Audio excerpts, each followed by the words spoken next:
네, 다시금 찾아왔습니다. 오늘 대담한 대담 시장 초과 수익률을 좀 뛰어넘는 투자 전략에 대해서 세워드릴 거고요. 제 옆에 김장렬 유니스토리 자산운용 투자전략본부장님 나와 계십니다. 어서 오십시오. 네, 안녕하십니까. 네.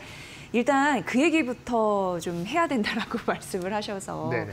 지금 뉴욕 증시가 급락한 이유도 그렇고 무엇보다도 그 트럼프 대통령의 파월 연준 의장 때리기가 지속이 되고 있습니다. 팽팽한 힘겨루기가 지속이 될 것 같기도 해요. 앞으로. 예. 이게 연준의 독립성 문제 때문에 쉽게 해고가 가능할까라는 생각도 들고 본부장님 어떠세요? 나중에 결론을 내리면 이제 허무할 수 있는데 일단 연준 의장을 해임을 할 수 있는가라고 잠깐 볼게요. 사실은 법률적으로는 애매모호하다는 게 정답입니다. 해임할 수도 있고 못할 수도 있어요. 왜냐하면은 그 법정 조항에 연방준비제도법이라는 게 있는데 거기에는 해임을 불가한다고 명시하지도 않았고 또 명확히 그렇다고 해임권이 대통령에게 있다고 또 부여하지도 않았어요. 그런 걸 부여하지 않은 이유는 독립적이기 때문에 당연히 그런 거는 시도는 안 한다는 게 기본에 깔려 있는 거죠. 그렇게 이렇게 세월이 이게 연준이가 생긴 게 1910몇 년이니까 100년 넘게 해왔는데 최근에 이렇게 시도를 하려고 하고 있는 거잖아요. 어쨌든 명시적으로 해놓지 않았기 때문에 법률적으로 따지고 들면은 연방 법원까지 끝까지 가서 결론을 나봐야 아는 거예요. 근데 얼마나 그동안에 문제가 있겠어요. 어쨌든 연준 의장 해임은 사례가 없고 그렇다고 하더라도 법적으로는 명시되어 있는 게 없기 때문에 악유가 될 수 있다라고 이제 말씀을 드리고요. 그럼 굉장히 불안해지는 거죠.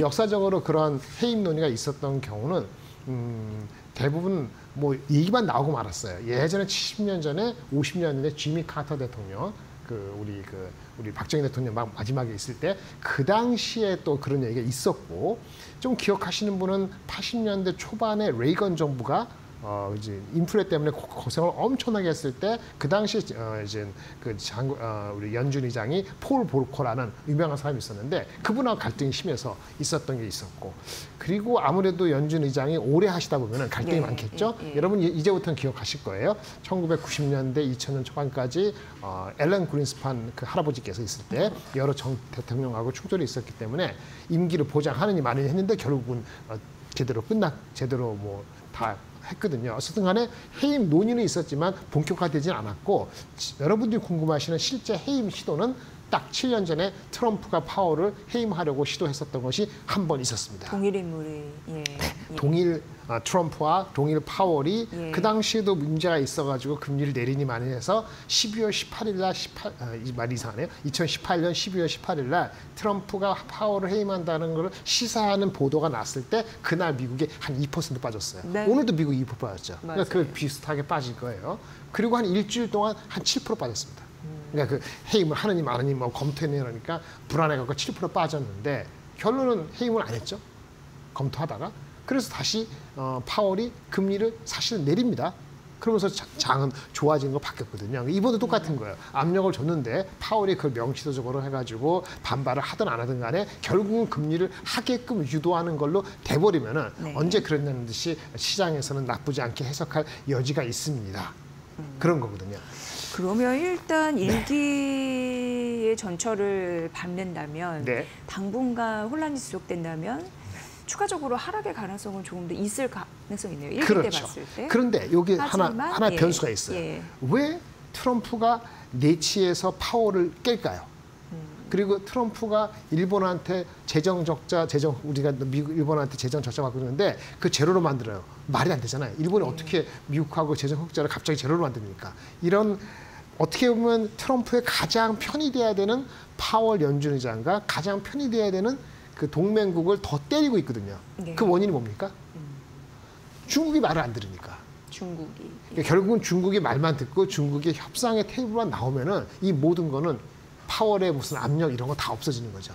그래서 결국은 중국하고의 협상이 빨리 진척이 되는 게 보여야 되는데 그게 안 보이면은 요 이슈가 계속 머리를 자극할 수 있다. 근데 전례가 있으니까 실제 해임을 하면은 그 연준 의장이 그 소송 걸고 하면 6개월, 9개월 갔다 보면은 해임도 못 해요, 사실은 실질적으로. 그래서 현실적으로는 해임이 안 되는데 외부에서 일어나는 어떻게 할 수 없는 이 상황에 대해서 돌파구를 내부에서 내부 때리기로 들어갔다. 이렇게 보신 겁니다. 그래서 주가적으로는 과거 사례가 있으니까 2% 빠졌으니 달러가 이것 때문에 달러에 대한 신임도가 완전히 죄송합니다. 떡락이 돼서 98이 아니고 97, 6 이렇게 가면 진짜 위기거든요. 그렇게까지 간다면 전저점 가는 거고 아마 97 정도에서 방어가 되면 달러 지수가 아마 좀 눈치 작전을 보는 것으로 잠시 소강으로 갈 수도 있어서 약간은 엊그저께보다는 이거는 글루미한 안 좋은 사실은 뉴스입니다. 대한민국이 버티고 있는 거하고 별도로.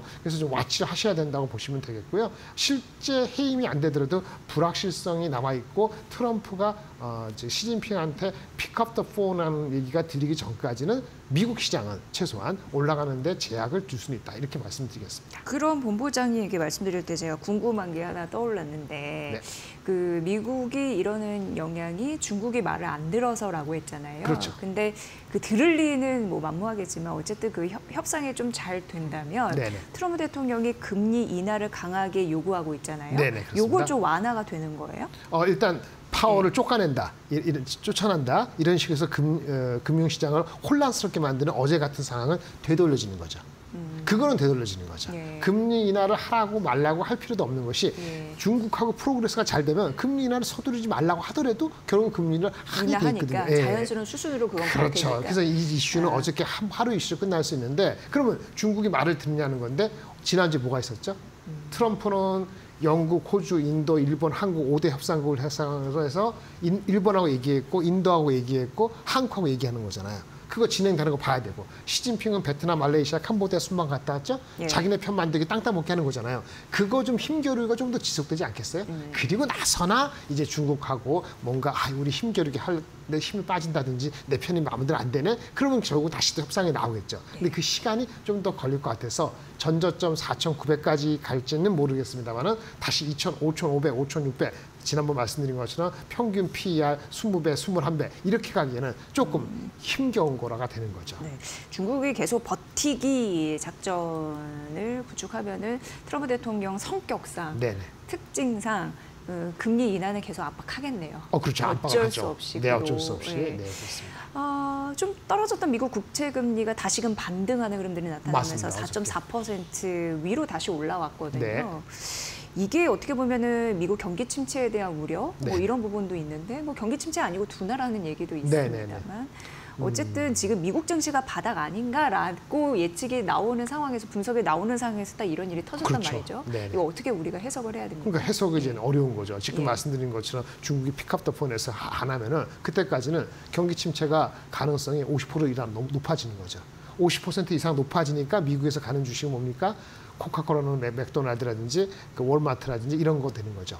왜냐하면 그쪽은 그래도 바잉 파워하고 브랜드 파워가 있으니까 자기네가 그 관세적인 거를 커스텀한테 전가시키든 아니면 월마트한테 공급하는 중국 업체한테 압력을 주든 간에 영향이 별로 없다고 보는 거니까 그쪽이 되는 거죠. 아니면 어차피 금리 인하는 빨리 할 수도 있다. 그럼 금리 인하를 3번, 4번 할 수 있다. 그러면 성장주인데 이거 이슈랑 관련 없는 바이오 주식 이런 게 괜찮은 거예요. 바이오. 그러면 존슨앤존슨이라든지 유나이티드 헬스는 좀 이슈가 되더라도 그런 거하고 비만 치료제 이런 거 그렇죠. 일라이릴리 아니면 이렇게 필수 소비재, 월마트라든지 프락터앤갬블, P&G 이런 주식만 가는 거예요.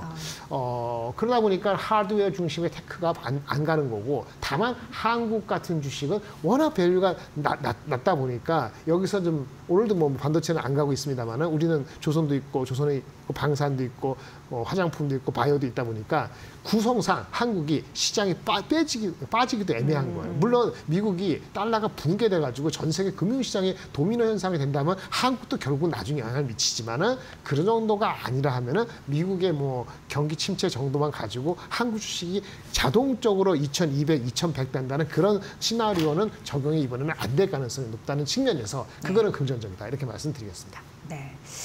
지금 사실 분기 실적이 좋아도 관세 우려 때문에 투자를 좀 망설이게 하는 포인트가 대내적으로 지금 자리하고 있습니다. 유감스럽게도 그렇습니다. 자신감을 못 내고 있는 흐름들은 맞아요. 근데 이번 주 같은 경우에는 테슬라 실적 발표 있죠. 이게 23일 그리고 알파벳, 인텔이 25일에 예정이 되어 있잖아요. 어떻게 볼까요? 이거 전망. 네, 테슬라가 이제 미국 시간으로 오늘 밤이니까 우리는 내일 아침이게 되겠네요. 테슬라 실적에 대해서는 기대를 별로 안 하고 있습니다만은 그거보다도 세 가지입니다. 이젠 우리 머스크 그분이 도조 활동을 언제까지 하는지에 대한 질문에 대한 답이 필요할 것 같아요. 근데 그런 이슈 있더라고요. 이제 정치 활동 그만두는 게 아니야. 자기 본업에 집중하려고 하는 시그널들이 나왔다라는 기사가 뜨고 있는데 믿어도 되는. 그게 확인되면 올라가는 거죠. 그 사람 본인 입장에서 입에서 나오지 않으면 알 수가 없죠. 그렇죠, 그거는. 우리 그건 알 수가 없는데 그게 되면은 바로 뭐 20% 이렇게 이상 폭등하는 그 정도로요. 그건 바로입니다. 그러면 그거 없어지면은 원래 기대가 없다 그런 거 있었을 때가 300불 초반이었기 때문에 그럼 바로 가는 게 맞고요. 그게 없으면은 5월 달까지 가보는 거죠. 이게 130일이 그러니까. 그게 첫 번째. 두 번째는 그 저가 모델이 미뤄졌다는 보도가 나왔잖아요. 3개월인지. 그거에 대한 얘기가 설명이 필요할 것 같고요. 그 다음에는 이제는 흔히 얘기하는 자율주행 위한 FSD? 네, FSD 관련되는 업데이트. 그러니까 뭐 호스팅 한다든가 미뤄진 것인가. 이거는 이제 저가 모델과 다른 거죠. 그래서 자율주행하고 저가 모델 미뤄진 거하고 도조 활동에 대한 거 이것이 가장 중요할 것 같아요. 나머지는 어차피 판매 수량이 안 좋았다는 거 1분기 때 안 좋은 게 다 나왔기 때문에 그것을 뭐 파워라든지 다른 에너지에서 얼마나 보충됐을지 모르겠습니다만 그거 갖고 주가의 흐름이 바뀔 것 같지는 않습니다. 예. 굉장히 중요한 실적 포인트가 되고 지금 우리나라도 실적 시즌이잖아요. 네, 하도 이제 관세 얘기가 나오다 보니까 뭐 이제 정신없게 나올 예정이긴 하지만요. 근데 이제 관세 불확실성에도 한국 증시는 나름 그래도 선방하고 있다라는 분석이 나와요. 맞아요. 예, 본부장님 어떻게 보세요? 이 정도면 괜찮은 거라고 이 정도면 매우 좋은 거죠. 근데 이제 외국인은 또 안 돌아와가지고 약간 아쉬운 부분도 있긴 외국인은 있거든요. 안 돌아오죠. 외국인은 글로벌을 보기 때문에 그것까지 기대하면은 너무 욕심인 거예요. 너무 욕심입니다. 사실은 지난 4월 2일 날 금리가 관세가 무지막지하게 했을 때가 4월 2일 지나면서 했거든요. 4월 2일 기준으로 했을 때 주가가 우리가 지금 마이너스 한 1.몇 %입니다. 거의 2,505니까 거의 다 온 거예요. 다른 나라는 다 3%, 5%, 7%, 10% 다 빠졌어요. 유일하게 그날 4월 2일보다 주가가 좋았던 곳은 큰 데는 인도밖에 없어요. 인도만 3% 이상. 그나마 인도는 좀 관계가 인도에 파워가 있다 보니까 이번에 보니까 누구죠? 벤스 누굽니까? 부통령이 방문해 갖고 인도의 모디랑 만났더라고요. 벤스 와이프가 인도 사람이잖아요. 그래서 뭐 그런 거 해가지고 하는데 인도는 뭔가 좀 혜택을 받을 거다 이런 심정이 있어서 인도가 플러스 됐고 한국은 이 4월 2일 숫자랑 비슷하게 갔거든요. 그래서 한국은 이 정도는 구성상 반도체 말고도 장산, 조선 뭐 다른 게 많다 보니까 버틸 수 있는 힘이 있었다. 이렇게 본다고 한다면은 근데 그 절대적인 가격은 싸지만 외국인이 들어오지 않으면은 이게 올라서 2,600, 700 가는 거는 다른 이슈죠. 그건 다른 이슈입니다. 그럼 본부장님은 해외 여타 주요국 증시 대비해서 한국 증시가 선방하는 이유가 대표적으로 조선 방산 섹터 같이 그 관세 이슈에도 불구하고 이제는 그 고위급 회담이 이제 시작 목전에 두고 있지만 맞습니다. 그런 섹터가 버텨주기 때문에 가능한 거라고 보시는 거네요. 그게 절대적이고요. 물론 새 정부에 대한 기대 심리라든지 뭐 항법이라든지 이런 것도 전혀 없지는 않겠습니다만은 그것이 뭐 충분히 내지는 의미 있게 반영됐다고 볼 수는 없거든요. 뭐 추경에 대한 예상 정도는 올해의 그 성장률이 뭐 거의 1%다. 이름에도 불구하고 추경이 받쳐줄 거다라는 생각도 있기 때문에 무너지지는 않는데 그건 좀 반영이 돼 있는 것 같아요. 실제 추경이 뭐 20조도 안 나오면 실망하겠습니다만은 그거 말고는 그냥 구성이 아까 말씀드린 조선 방산 이런 거 그다음에 최근에는 바이오까지 이런 것들이 구성이 있기 때문에 비록 삼성전자 포함해서 반도체가 안 좋더라도 버티는 핵심적인 요인이라 말씀드리겠습니다. 네, 오늘도 이제 장중 저점에서 조금씩 반등하면서 플러스 전환하려고 하는 움직임들이 나타나고 있는 상황이고 코스피는 실제로 강보합권에서 움직이고 있는 흐름들이 나타나고 있는데 어떤 업종의 종목들이 괜찮을까요? 뭐 조선방산 괜찮다고 했는데 그 안에서도 여러 가지 있잖아요. 네, 그렇습니다. 일단 오늘은 종목적으로는 한 2가지 종목 설명해 드리려고 하는데 일단 방산이나 조선이나 다 공통점이 있습니다. 만약에 상호관세나 보편관세가 아니죠. 그 품목감세, 반도체나 휴대폰이 생각보다 낮게 나오잖아요. 그러면 반도체 쪽이 만약에 많이 좋아지면은 협상 잘 된다는 말씀이시죠? 그렇게 되면은 우리 그 방산이나 조선은 다 프라핏 테이킹입니다.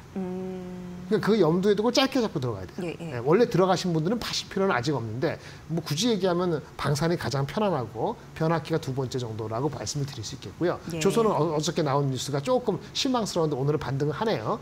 그 중국에 대한 제재가 생각보다 약하다. 3분의 1밖에 안 된다. 그래서 어저께 조선이 받았는데 오늘은 어느 정도 반 정도 돌리는 것 같아요. 상대적으로는 일단 방산하고 변압기 정도인데 밀릴 때 사는 게 맞고요. 올라갔을 때 사는 거는 바람직하지 않습니다.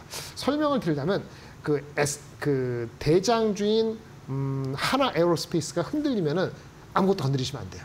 마찬가지로 대장주인 현대 일렉트릭이 흔들리면은 다른 거 건드리실 필요 없어요. 같은 변압기인데 이렇게 말씀드리고 그래서 하나 에어로스페이스가 PER이 한 23배 정도 가고 있습니다. 그럼 그거보다 밸류에이션이 낮으면서 탄력 있는 주식이 뭘까? 좀 작은 종목을 설명드리려 하는데 주가가 좀 많이 올라서 지금 이 순간에 어떤 액션을 취할 수 있다고 제가 말씀드린 건 좀 어폐가 있어 보이고 이런 종목의 리포트가 잘 나왔기 때문에 1조 안 되는 작은 종목을 말씀드리겠습니다. MNC 솔루션입니다. 그거 이제 방산 쪽이죠. 방산 부품? 그러니까 하나 에어로스페이스, 현대로테, LIG 다 고객이고요. 해외도 수출하는데 방산에 들어갈 때 모션 컨트롤러, 움직임을 컨트롤해주는 부품을 만드는데요. 이게 독점적이고 다른 사람이 공급하지 않고 있고 핵심적이라서 대체 불가하다는 그런 평가를 받고 있는 주식인데요. 그러다 보니까 주가가 미리 많이 올라갔어요. 아까 제가 말씀드릴 때 하나 에어로스페이스가 넘버1인데 대장주인의 PER이 한 23배 정도 간다고 했지 않습니까? 근데 이 주식도 거의 20배 왔어요. 오늘 기준으로. 그래서 좀 눌림목이 있다면 좋을 것 같고요. 핵심은 역사도 한 50년 되고 국내 모든 회사한테 공급하고 있고 수출이 잘 되면 마진이 늘어납니다. 수출 마진은 국내 마진보다 3배 이상 높기 때문에 중요한 건 지수는 두 가지 보세요. 밸류에이션이 PER이 25배 되면 비쌉니다. 그러니까 3배 정도까지 보시는 게 맞고요. 어닝이 마진이 12%인데 어닝이 더 올라가는 거는 해외 수출이 늘어나면 되고요. 마지막으로는 그 수주인데 수주 잔고가 올해 수주가 1조 이상 되면 목표 주가는 올라가고요. 1조 이하가 되면 목표 주가는 아마 애널리스트보다 낮을 수 있다. 이렇게 말씀을 드리겠습니다. 네.